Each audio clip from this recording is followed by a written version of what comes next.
So this week we are introducing what for us is a new song at Generations Church, "The Lion and the Lamb" by Bethel Music in Leland.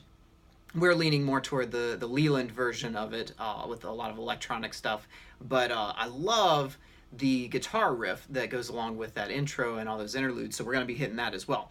But what I wanted to talk about first is I kind of fought this song for a little bit because it's so very wordy. There's a lot going on with it. There's a lot of really good theology in it. The names for God, God is our lion and He's our lamb. But we try to lean towards songs that are a little bit more easily singable, that are a little more user friendly, for lack of a better word. But I kept coming back to it. A lot of people requested it, and it's been all over K-Love, which helps the recognizability of it, and therefore we can usually swing a song that people already know.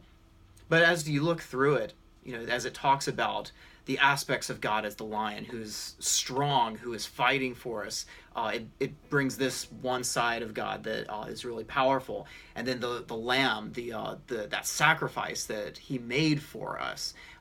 It brings two very polar opposite ends of the single one God Almighty, and puts them together and shows a little bit clearer how God can be so many different things. Like, what our understanding of God is so limited, that He is just so much bigger and more powerful and more awesome than we could ever imagine, that when we lump God into this little box, well, he's just a God of love, well, then we forget how He's also a God of judgment. When we think about how He's a God of justice, then we can also forget that He's also a God of mercy. There's a lot of aspects to God that work together in unison to make Him just truly amazing. But instead of really breaking down how this song is played, because as I was saying, I love the riff that goes in the opening here, I wanted to talk more about how to practice it. And I feel like when a lot of people plateau, especially with guitar, it's because they don't really know how to properly practice a song. And so one of the things that can really help is alternating a picking style. And so the initial tendency is to only do down strums. So if you see this little opening that goes on here,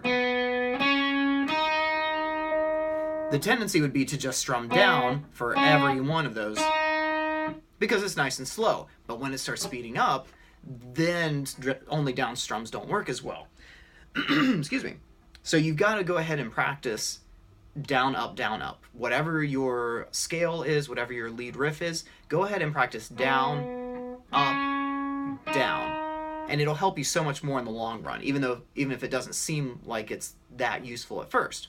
Here's why it's useful here, because this part's slow. Down, up, down, and then down, up, down, up. And then it starts to get really fast when you slide up here.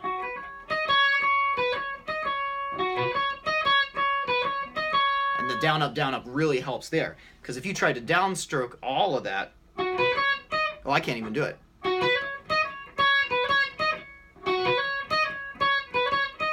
It's just too fast. There's too much there. So it's much better, even if you have to start off slow, to down, up, those little strums. It's going to help a whole lot in the long run. So always practice whenever you're doing a lead run, whatever the lead is, no matter how simple it is, always try to go for that down, up, alternating picking pattern.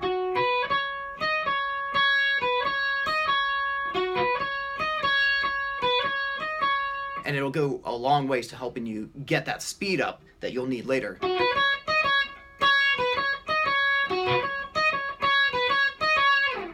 The other thing, and I learned this in college when I was taking classical guitar, is you want to find, when you have to take a big jump, like this goes from, goes from that note all the way to this note. It's not an easy jump. It's a long way to go. It spans a big distance, and it's easy to miss or overshoot.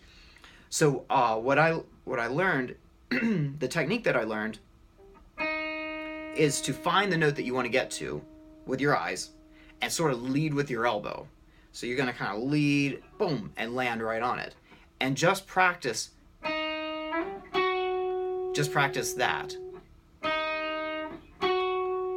And that's all you do.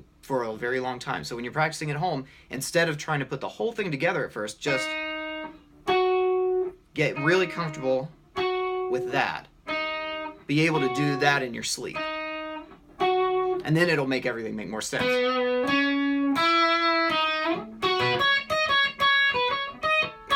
And then you're good to go. Same thing going backwards, because that ends right there, and then you've got to shoot all the way back down. So, oops, wrong note.